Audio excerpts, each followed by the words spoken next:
Welcome everyone to Making Study Abroad Affordable. My name is Andrew Bottom and I am the Global Internship Program Manager at the UCLA International Education Office. I'm here with my colleague. Hi, I'm Eric Izaguirre. I'm an International Programs Advisor with the UCLA International Education Office. So before we get started, just wanted to give you a little more information about the UCLA International Education Office. We're basically the one-stop shop for everything study abroad related. So we have various study abroad advisors and coordinators in our office that can help answer your questions if you ever need via email or via currently Zoom advising sessions, although in normal operations, we provide office hours. You can also connect with study abroad returnees if there's a specific program that you're interested in getting a student's perspective on.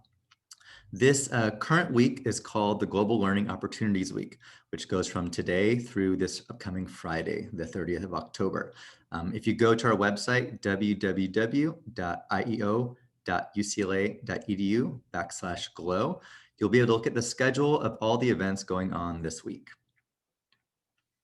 So on today's agenda, again, we're going to talk about how to make study abroad affordable. So first, we have a quick little overview of COVID-19 and study abroad, obviously a big question on everyone's mind. Then we'll move on to discuss how to identify an affordable program. We'll talk about UCLA financial aid, scholarship opportunities, how to budget, and then next steps towards applying for your study abroad opportunity. All right, so when it comes to study abroad and COVID-19, so we have some information related to our program. So summer 2021 programs, most of them are scheduled to run as of today or as of this recording for those that will view it at a later time. Summer 2021 programs and on are scheduled to run. We are continuously monitoring safety abroad. So it's the UCLA Study Abroad Office together with our partners like the UC Education Abroad Program Office. We're monitoring world events and continuously assessing the safety of our programs for our students and faculty abroad. We are sensitive to student timelines, so we give considerate go or no-go decisions as to whether or not a program will actually be running. And there are some limited double enrollments for UCEAP programs. So this means students enrolling in the UCEAP program during the academic year can maintain their UCLA enrollments for the term they plan to study abroad for an extended period. Virtual alternatives are available for select faculty-led programs in the summer, and flexibility and patience is required. We're really working in an ever-changing environment. And more than ever, students who desire to study abroad in the near future will need to be flexible as factors outside of our control may change plans unexpectedly. And when it comes to passports, we advise that students renew or apply for a passport as soon as possible. We know that the US Department of State has an extensive backlog of passport applications, and it's currently taking longer than the usual 6 to 8 weeks processing window. So we strongly encourage students who can to apply for or renew their passport now or as soon as possible to ensure that they have a passport in a timely manner. A handful of programs will require students to secure a student or visitor visa before departure to enter certain countries, and this may require students to have a passport well before their departure date. This information is mostly for US citizens traveling with American passports, but similar delays may be occurring with your nationality's passport processing offices as well. All right, so let's talk about identifying an affordable program, which is why all of you are currently here. So I think a big thing to note up front when talking about how to select your program is to note that there is kind of a myth out there that when students study abroad, that they double pay. They pay a study abroad fee and UCLA tuition.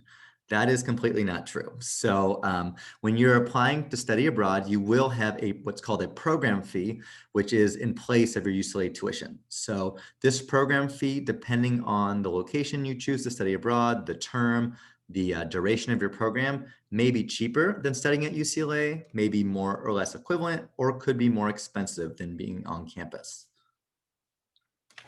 So before we talk about specific programs, let's talk about the categories of programs that we have available at UCLA through the International Education Office. So you may have heard about some of these programs earlier today in the 101 session. And if you have not yet attended any other sessions during the GLOW week today, I just want to make note that there are specific sessions for all of these programs during GLOW this week. And if you do miss any of the sessions, we will also post them in the on-demand section. So our first program that we provide through the IEO office is UCLA Travel Study. These are faculty-led programs with UCLA faculty during the summer months, usually about 3 to 5 or 6 weeks long. Students take 2 to 3 courses abroad, so about 8 to 12 units. And again, the great thing about these programs is because they're faculty-led with UCLA faculty, they're UCLA courses that you're taking. The next program I'll talk about is the UCLA Global Internship Program. This is a brand new program through the International Education Office. Students will intern abroad for 8 weeks long and also take 4 to 8 units of academic credit while they are abroad doing these internships.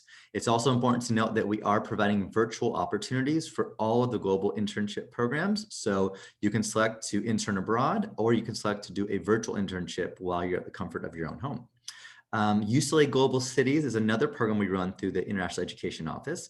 Students who are attending this program will go abroad during session A, and they will go to a host university where they'll meet a cohort of local students. So for instance, one of the programs is in Barcelona. After session A, the students from UCLA will return back to campus, and they will conduct session C on campus at UCLA with that same cohort of students that they met abroad. So the great thing is it's really great cultural exchange because you're going to the host university of one cohort, and then that same cohort is coming back to UCLA to spend time with you in Los Angeles. And then our UC Education Abroad program, often noted as UCEAP, is a program that occurs in the summer, fall, winter, spring, or year long. So UCAP provide the traditional university immersion type programs. So going and studying abroad at a university abroad in another country.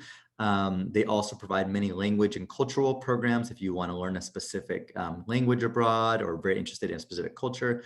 And then there's various special focus and special interest programs, whether it's internships or research or sometimes special educational programs depending on your major. So now we'll share some of our first tips on how to make studying abroad more affordable. When it comes to program costs, when you go abroad matters. So actually in the chat, let us know if you have a certain time of the year that you're currently exploring. Go ahead and say summer, fall, winter, spring, or year in the chat. We'll take a quick moment for that. Let us know. Okay.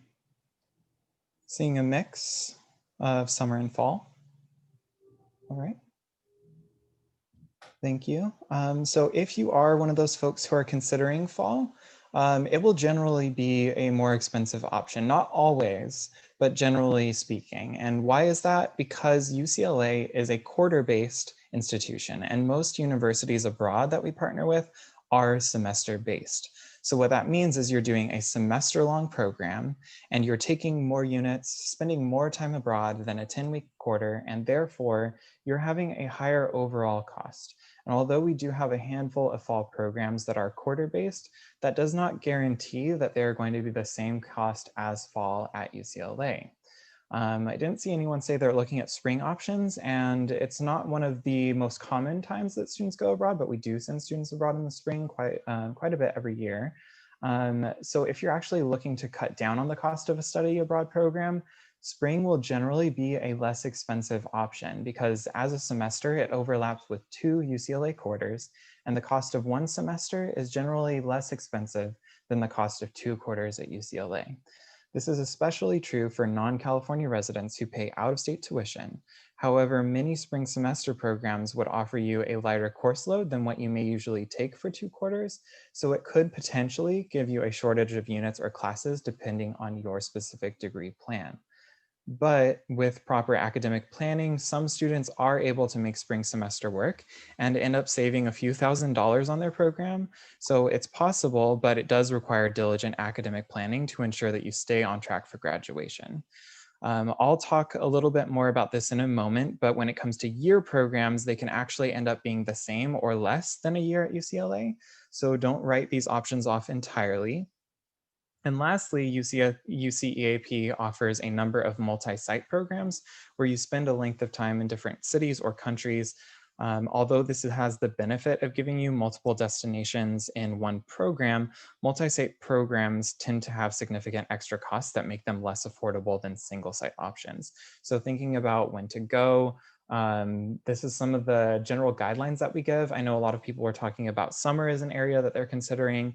In this session, we'll talk a little bit about some strategies on navigating summer programs, because when we talk about financial aid, summer can be a little bit more loan heavy. But one of the strategies that we have around making a program more affordable would apply to summer, and that would be around budgeting and looking at how to reduce any loan burden.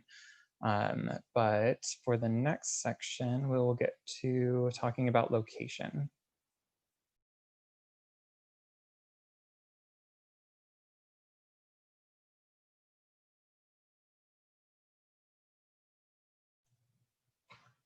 Andrew, did you want to share some notes about location tips?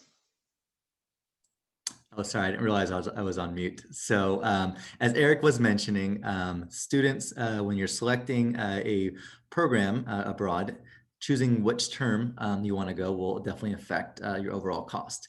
In addition to that, the location will definitely affect your overall cost. So depending on the location, cost of housing, transit, meals, even just your airfare, depending on the location of the country that you're going to, if there's a visa requirement, for you to go, will all affect the overall cost of the location that you want to study abroad. What we suggest is all these costs are included usually or always in your program breakdown, but we suggest looking through those program breakdowns so you really understand why a program might be more or less expensive. I definitely would say, you know, sometimes students will have a certain destination in mind because they've, you know, always wanted to visit a certain place, but depending on what your actual academic maybe goals are, or if it's an internship, maybe your career goals are, it may be another location that would be more affordable for you to study abroad and still get a very similar experience in the sense of your academic goals or career goals. Now, I'm going to list a couple places that we say are generally more expensive and generally more affordable. That doesn't mean that's always the case, depending again on the duration and the term that you go abroad. But just as a kind of a general note, programs in Africa, Australia, and Europe tend to be more expensive. And then programs in Mexico, Central and South America, Hong Kong, Japan, and Southeast Asia tend to be more affordable programs to study abroad. Again, doesn't mean that's the case for every single program in these locations, but just good to note when you start beginning your search.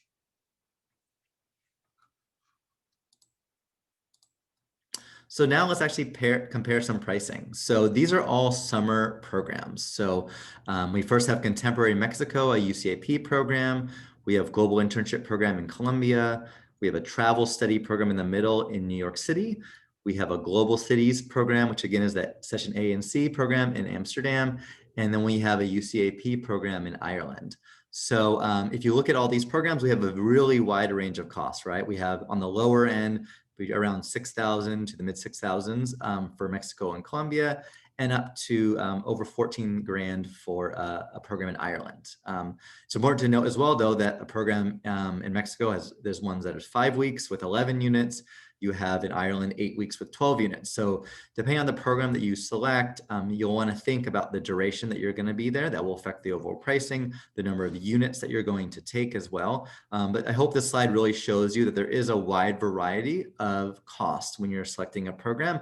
And that up front is really going to help you figure out, you know, whether a program might be affordable for you or not. You know, as we'll discuss financial aid and scholarships, there's a lot of ways to fund your program. So if a program is expensive and it is in a location you really want to go, it does not mean that you're unable to go to that location, but it may mean that you're going to take out a larger number of loans. So we just like to show you this to give you a comparison of, you know, the types of programs you could select and how location really does affect a lot of times in duration, the price of your program.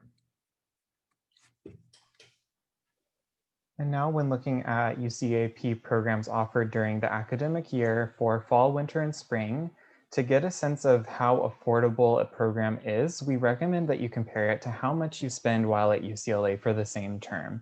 So in the example of this table, we're looking at if you were on campus at fall quarter for UCLA, this is roughly what it's looking like, and these are using the California resident rates for the purposes of this example. So we're comparing fall side by side. So again, just be aware that most programs are going to be semester-based during the fall. So by default, they will be more expensive in the fall. You have that more time abroad, more total units.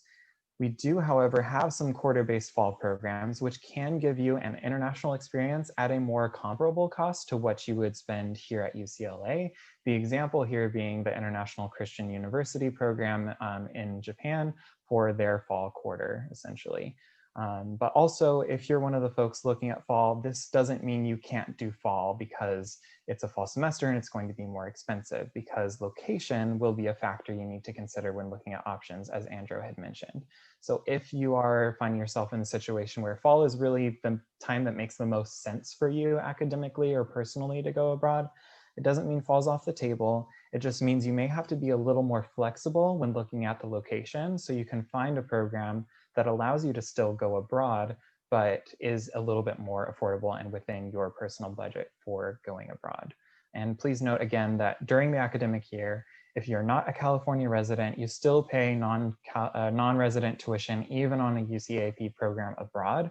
And the costs shown on this slide and the next slide don't reflect the non-resident rates, but if you are a non-resident looking to make study abroad affordable, I highly recommend that you consider a spring semester program, which can be cheaper than what you pay at UCLA for those winter and spring quarters here. Now looking at a full year, so year programs, how many of you, and I'll ask you to respond in the chat, how many of you would be open to doing a year abroad if it meant saving money on your UCLA education for that year? Let us know in the chat. Would you do it? Is it something you're open to? Is it something you're not even considering? Okay. Seeing some maybe, seeing that I would definitely. Okay. So yeah, if this isn't something that's really been on your radar, I would recommend checking it out. Think about what a full year abroad could look like for you, especially because, as I mentioned earlier, although it might seem contrary to popular belief, doing a year-long program can actually result in a cheaper overall cost of your UCLA education for that year. So extending your stay, it can actually help you to reduce the cost as a separate strategy, rather than if you were to stay at UCLA for the full year and forego the international experience. And in some cases, like this example in Taiwan, you end up saving more than $6,000 while still getting the opportunity to go abroad compared to, again, that full year at UCLA. So this just is one thing that isn't on a lot of folks' radar. Obviously, there are a lot of aspects that go into this. Some folks lean more towards a shorter program because it might be their first time going abroad. They have all these other considerations, but if you're considering ways to reduce the cost of study abroad to make it more affordable, really think about, could you do a full year? Could you make something like that work?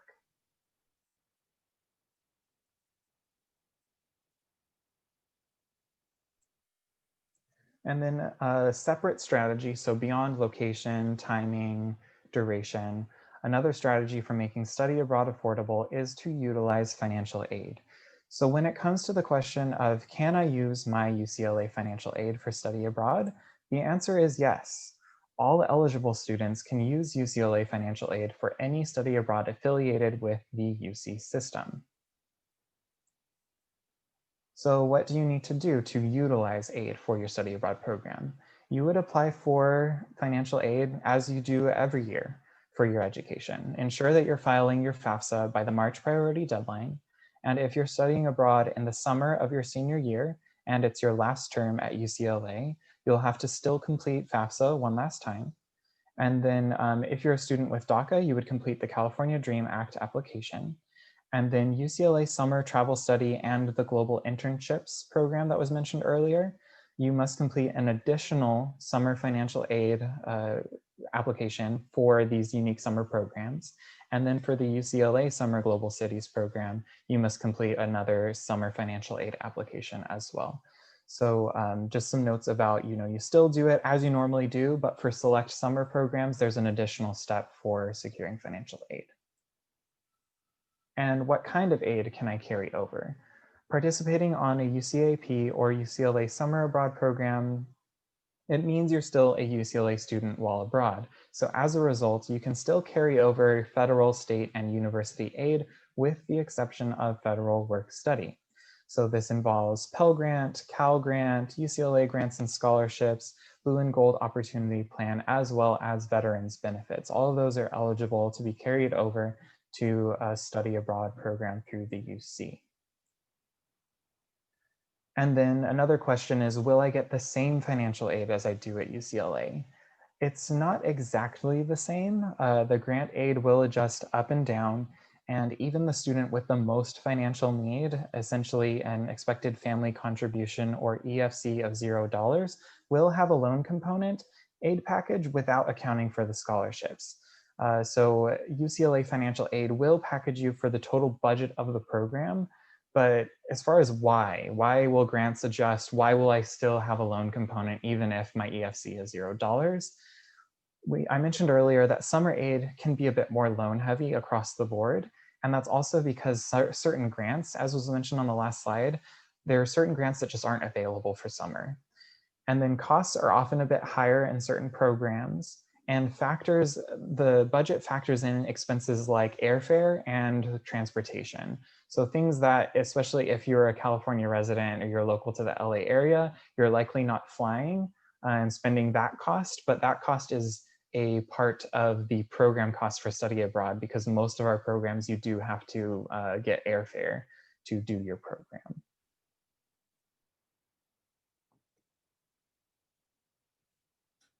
All right, so now that Eric's talked about financial aid, let's talk about scholarships. So I know everyone's interested in how to get free money.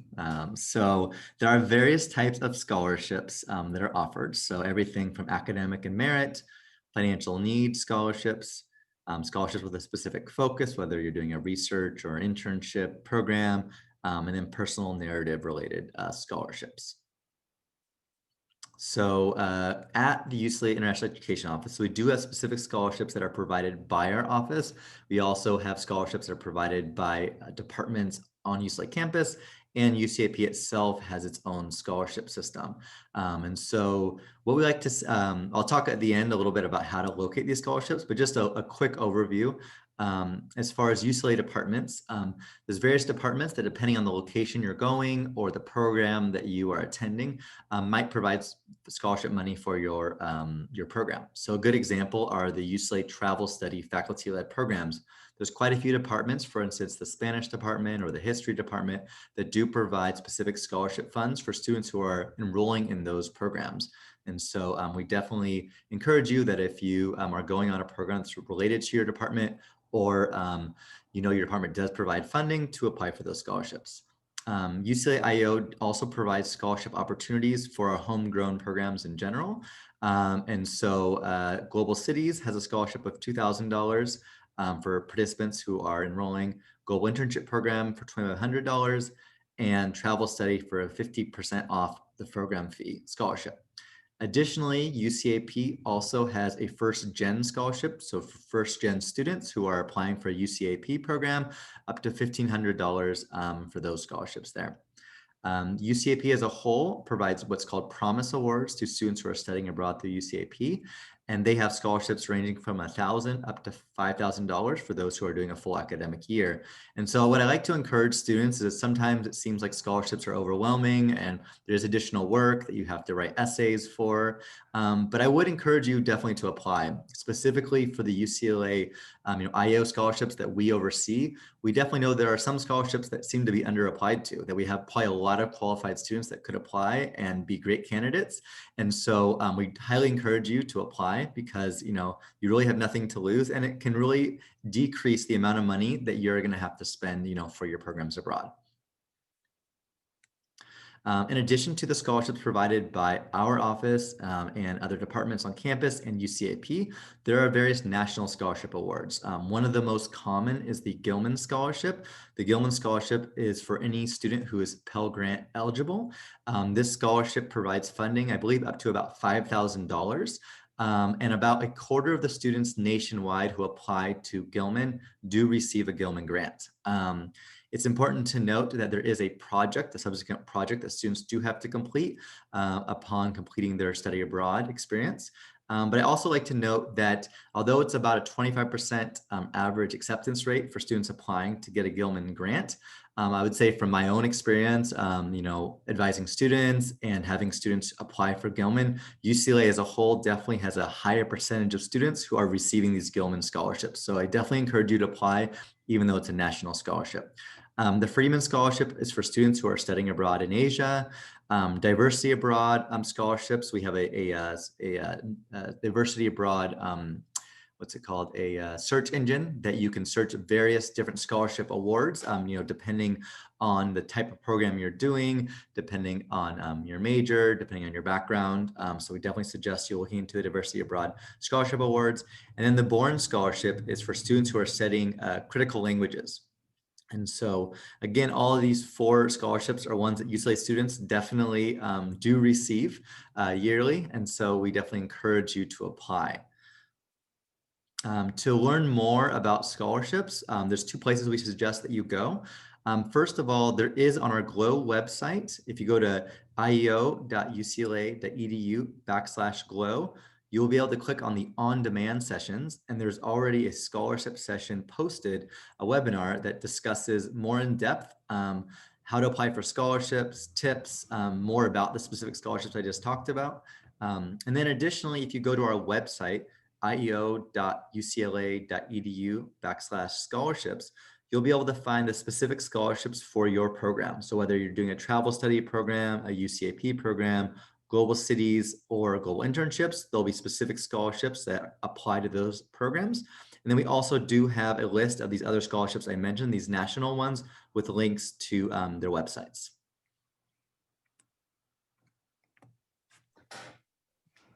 All right, so the final strategy that we'll be sharing for making study abroad affordable is through budgeting, or tracking your current spending and allocating personal savings in advance to cover study abroad costs. This is really something that applies as a last effort to make things work. It's after you've looked at timing, duration, and location, and you found a program for you. So I actually have a quick poll. Let me get this launched for you real quick. So now you should be seeing a poll asking you how many of you currently keep a personal budget and track your spending. There's yes, I budget and track my spending. No, I don't keep a budget or track my spending, or I sometimes do, but I'm not consistent and I can do better. So I'll give you just a few more moments, get your votes in.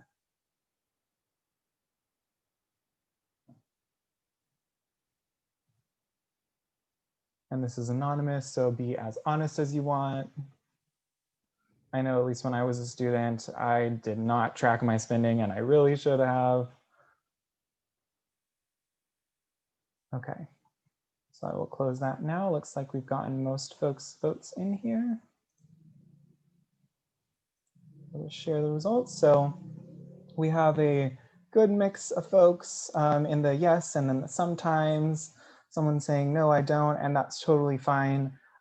So what we're going to talk about here is what this has to do with study abroad and making it work. I would say that it's something that you can do as not just for helping to afford a study abroad program, but really any big financial decision that you make. If you don't already do this, highly recommend it as you start to form budget habits now so that you can later plan for the cost of a specific program and also make a budget as just part of your daily life. But first, I want to give an example of how this looks as a funding strategy. So let's say you've done your research, you looked at program locations, you found a time that makes the most sense, and you have a program that you think is within your price range. It's either comparable or cheaper than studying at UCLA. So using the metaphor of a bucket, we will look at how budgeting can be used to offset the cost of your study abroad program. So the bucket represents the total cost of the program. Once it's full, you have covered all program costs. So you can fill it with any combination of 3 funding sources. It can be free money like scholarships and grants. It can be money you pay back like loans. And it can be personal fundings. That's the savings in the budgeting piece. The first bucket I'm showing here, it shows a program that's fully funded by financial aid. It includes the free money and the money you pay back. Some may look at this bucket and say, you know what, I don't know if I'm comfortable with this because of the amount of loans. It's looking like half of this bucket is full of loans. And I don't know if I want that. I don't know if this is within my personal budget. I don't know if I can afford this. So how can you still go through with a program after you've done the work of identifying a location that's more affordable, a time that's more affordable? How can you still make it work even if your aid package consists of a loan component? So let's re-envision this bucket. Let's look at introducing that third funding source of personal funds through budgeting. You might be able to put the cost of the program within your budget or comfort level by making it more affordable and lessening any loan burden. That's really what this strategy is about, is lessening any loan burden. I'll show this example using real numbers where the total cost is $13,000 for the program, the study abroad program. Bucket on the left is showing it's fully funded by aid with $8,000 free money, $5,000 the loans that you paid back. However, if that $5,000 is outside of your affordability level, introducing personal budgeting can reduce the loan amount that might be a little more cost prohibitive to some. So looking at this other bucket, that's the financial aid plus the savings, you've gone from loans that are $5,000 to just having to take out $2,000 and then covering the rest by planning for a certain amount in advance. I will say that applying for scholarships is a great method to make up that difference and reduce loan burdens, but scholarships are not guaranteed. We highly recommend that you apply for scholarships. As many as apply, go for it. But personal budgeting practices can help you save up additional funding for your program and end up making it more affordable.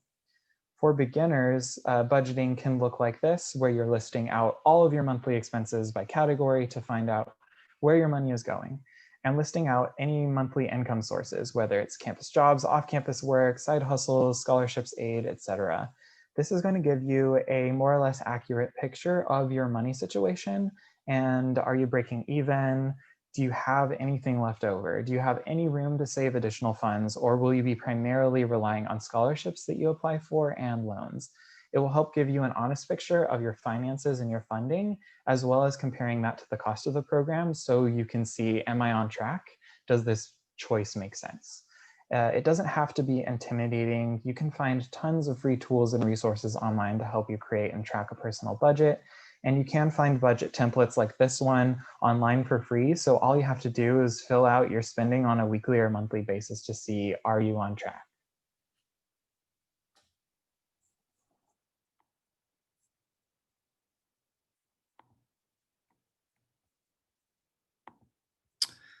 So now let's talk about the next steps. So we highly encourage you, now that you've been here to one info session, to attend another study abroad info session to learn more about maybe a specific program you're interested in, how to study abroad, whether it's through your major or for a language or it's an internship. This entire week has a lot of great opportunities to learn more about studying abroad. We also suggest that during this time, you clarify your goals about what you want to accomplish abroad. Again, as we mentioned, with the location and the number of units and duration of the program, once you clarify your goals of what you want to get out of your experience, hopefully you're able to select a program that's more affordable for you to attain and figure out the best strategies for you to afford that program. So there's various ways to research about programs and funding opportunities. Again, our website is a great place to start, no matter if you're thinking about a UCAP program or any of the homegrown programs, like we mentioned, the travel study, the global internships, or the global cities program. And then we also have a lot of great advisors here at the UCLA IEO office. So although we're not currently physically in the office as of recording this webinar, we are here for you. So you are free to reach out to us. We'll have a contact page at the very end of this presentation, and we can do virtual advising appointments with you. There's also drop-in advising for our office as well, and those times are noted on our website. And then we hope all of this will encourage you to eventually complete an application online.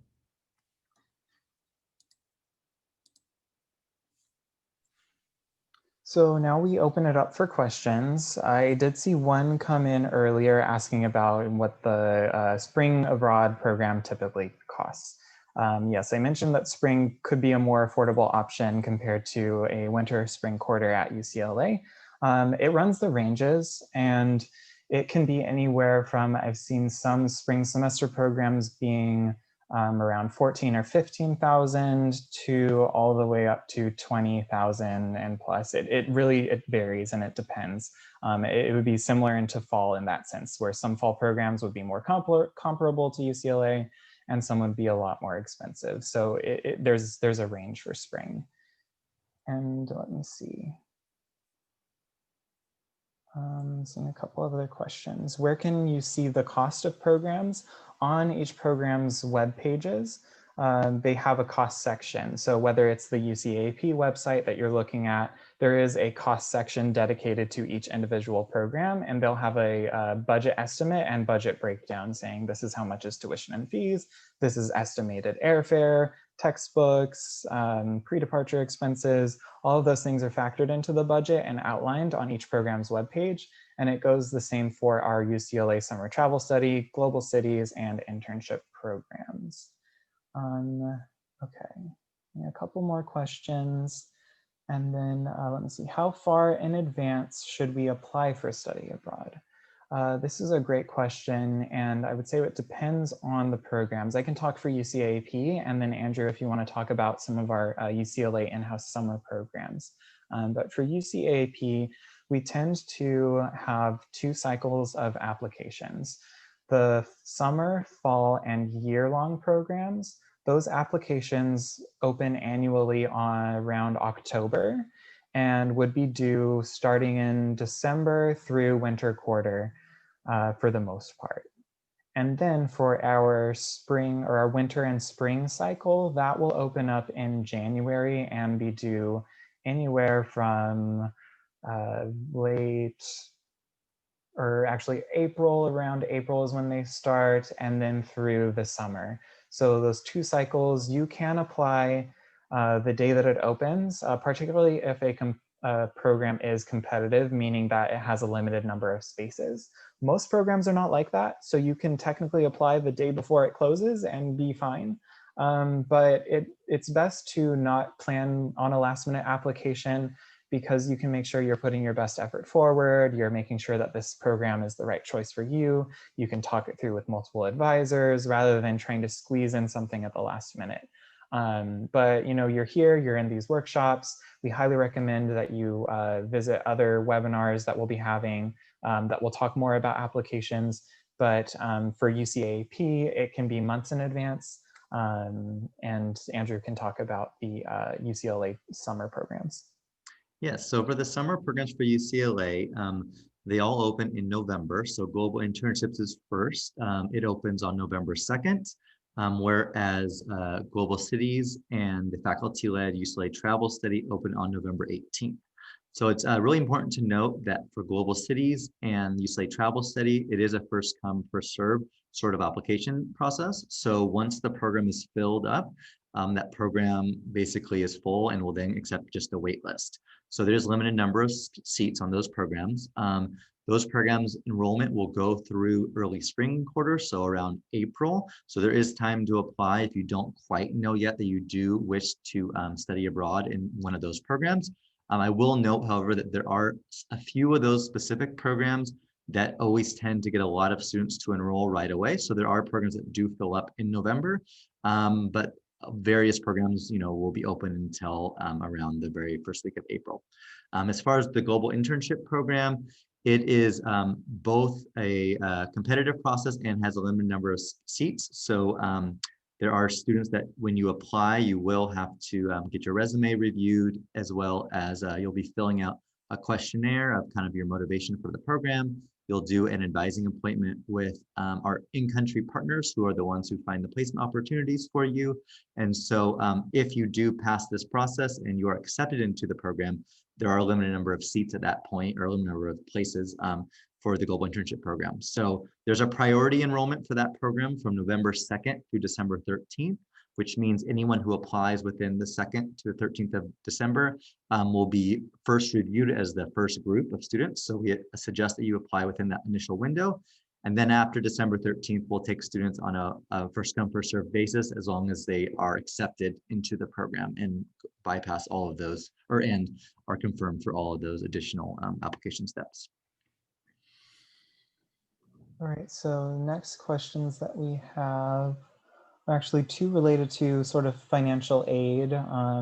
One is there any way we can see how much financial aid we can receive for budgeting purposes? And the second one that I'll lump in there, because the answer is sort of related to the second question here. Are there financial aid advisors specific to study abroad? And if so, what can they help you with? So yes, there is a way that you can kind of get an estimate to see what would a package look like for budgeting purposes. We do work closely with our UCLA financial aid office. We do have some team folks on that team there that we work with who work with our study abroad students by last name, and their contact info is actually on our UCLA IEO website under financial aid section. So their contact information is listed there. One thing that I'll mention is usually they work more with students once they've applied to and been nominated for their program. This is largely for the UCEAP programs that I'm mentioning. With a travel study and global studies and global internship, there's a separate process with their financial aid. But as far as the UCAP programs go, we tend to work closely with them to see, here's the estimated program budget. Now, based on this last year's financial aid awarding, because depending on the time that you're having the conversation, you may have already applied for FAFSA, or they're just going to use last year's FAFSA information. They can look at, here's the cost of the program, here's your FAFSA information, what would this potentially look like? Just so you can get a sense of how much would the loan component be, how much grants and scholarships, what types of aid would I be able to carry over for me personally, because each aid package is going to be different and catered to each student. So yeah, there's that. And then as far as the financial aid advisors, that is something that they would definitely be able to help you with. So yes, they are there. Andrew, did you have something you wanted to add? Yeah, I was just going to mention that for UCLA Travel Study and UCLA Global Internships, there will be financial aid info sessions that will talk to students about how to apply for financial aid and how financial aid specifically works for those particular programs. Normally, we'll have a few sessions towards the end of fall quarter and then various sessions throughout the winter quarter. And so those will be posted on our website under our events section. Additionally, once you are enrolled in either of those programs, you will have your own registration portal in which you'll see the dates posted for those info sessions, because it is a mandatory part of those programs if you are planning to receive financial aid to attend an info session. All right, I'm seeing, so are the global cities and global internship programs scholarships need-based or merit-based? So I can answer that question. So they are need-based, so based on students who are applying for financial aid. And then there may be a couple other factors, just making sure that you have the right GPA as well. But usually those factors are based on the factors to enroll in the program, the requirements to enroll in the program anyways. So merit-based in a way, but generally more need-based, I would say. And does the UCAP application have an application fee? It does not. So you can apply for a program. There's no money down. There's no application fee for UCAP. And let me see, there was another question. When do we usually apply for the program or any scholarships for the program? So as far as applying for the actual program, it does depend timing, which program. We mentioned that the application cycles typically start around fall, but can run up until the next summer. It just depends on the specific program, and you can always connect with our office to get a sense of, what timeline am I working with for X program or Y program. And then when it comes to scholarships and when you apply, so for, and I speak most about UCAP programs as I'm a UCAP advisor. For example, with our in-house UCLA scholarships, we tend to have those open after most of our deadlines have passed for some of the application cycles, so that a student would, already have applied for a program and then be able to apply for the scholarship. It doesn't always align like that. So sometimes you would be applying for scholarships and the program simultaneously. But I always recommend, it is rare that a scholarship would require you to have already had like some official, I am participating in this program, here's the receipt, I am for sure doing this program, here's my acceptance letter.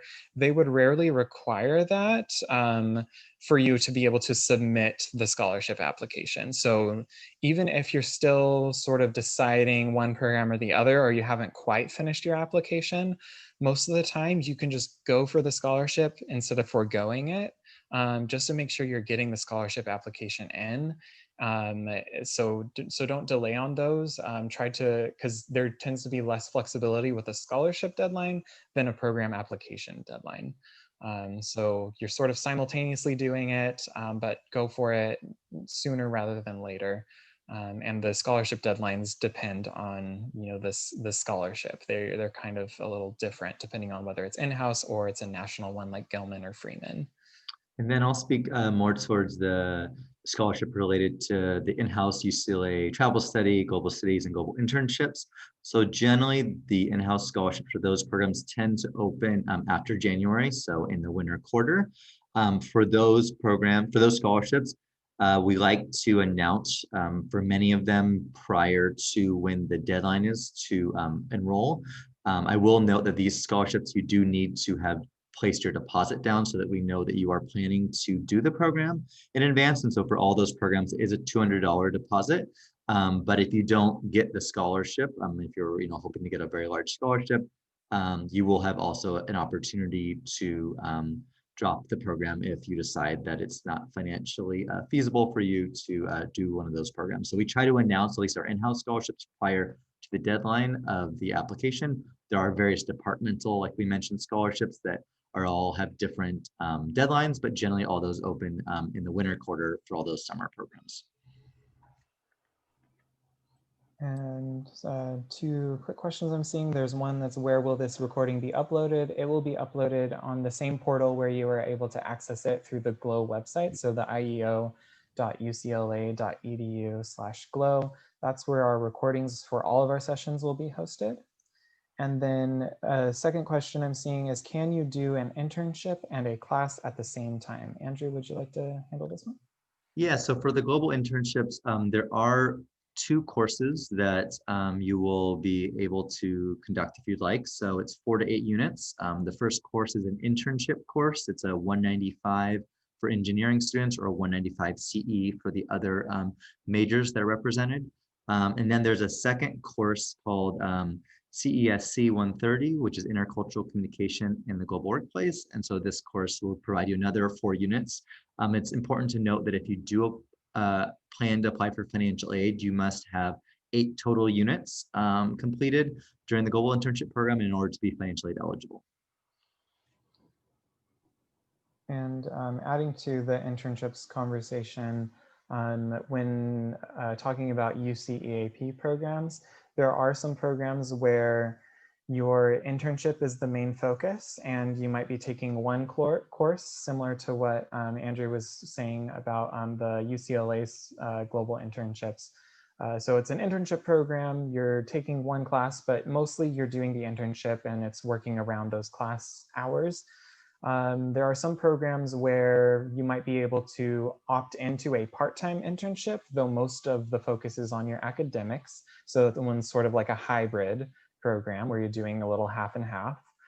And then there are some programs where it's exclusively an internship option, and you're taking some classes. So an example of this is one that falls under my portfolio. It's a program in Switzerland, and you do a spring semester at University of Geneva, And then your program continues in the summer, but it's a full-time internship in Geneva at a UN-related organization or one of the local organizations in Geneva in Switzerland. So that's a very different model where you get a full-time class load and then it's followed by a full-time internship load after that, but it varies. But I would say, yes, you can definitely balance internship and class at the same time through these programs. And then one last question that I'm seeing is, would you recommend applying to multiple programs in case some fill up? I'll speak to UCAP and how that works. And then Andrew, if you want to speak to the UCLA in-house summer programs.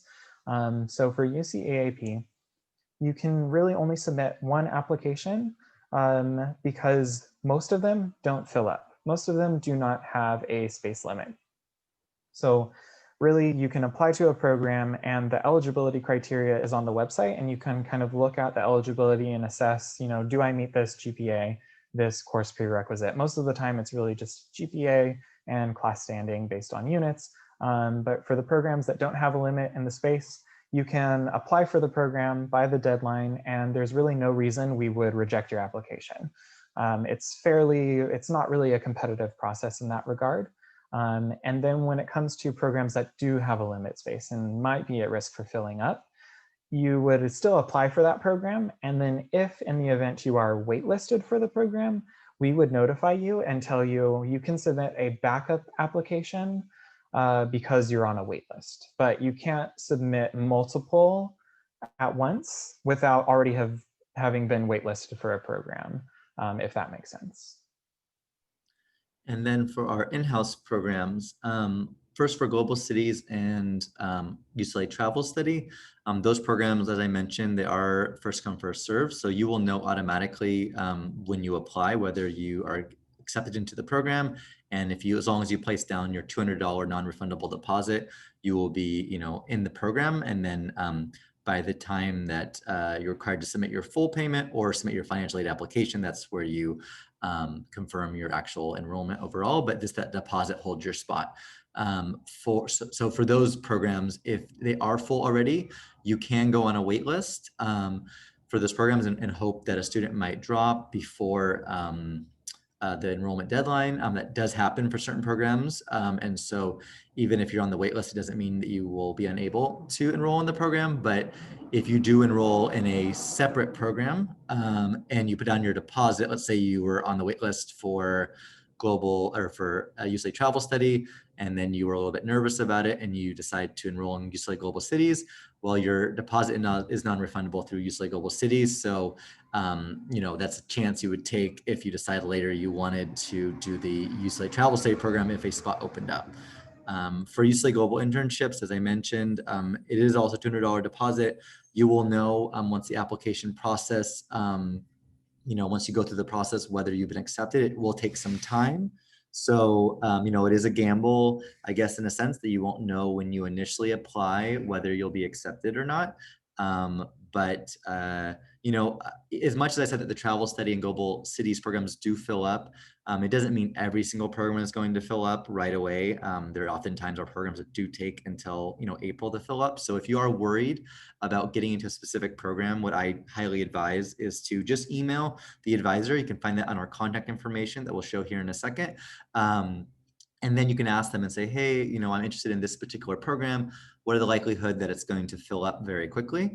And they can give you an overall idea because it may be that you don't need to really worry that much. You could apply for the internship program, see if you're accepted. And if for some reason you're unfortunately not accepted, you may still have enough time to apply to a separate program, travel study or global cities. All right, it looks like we've gotten through all the questions that have been submitted so far. And we just have a few minutes left. So we'll get through our contact information and then a little potential newsletter you can sign up for. So let's see. So with this QR code, and there's also the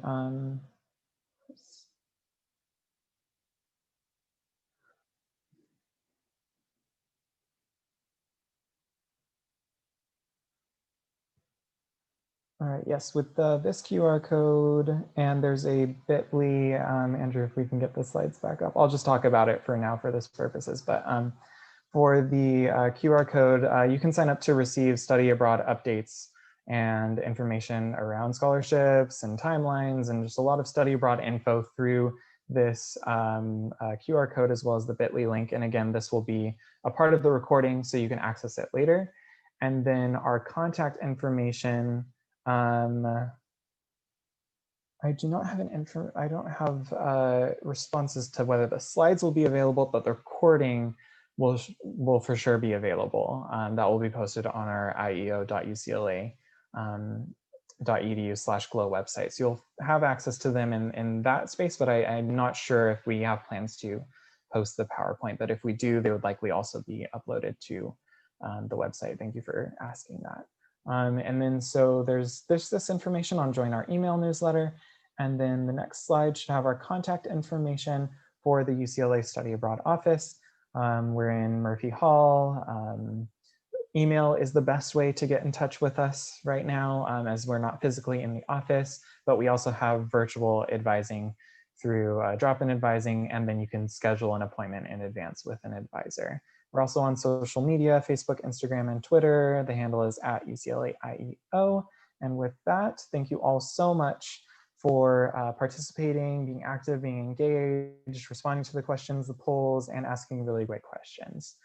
So thank you so much. Hopefully we see you around for more of our GLOW events. And with that, we'll be signing off.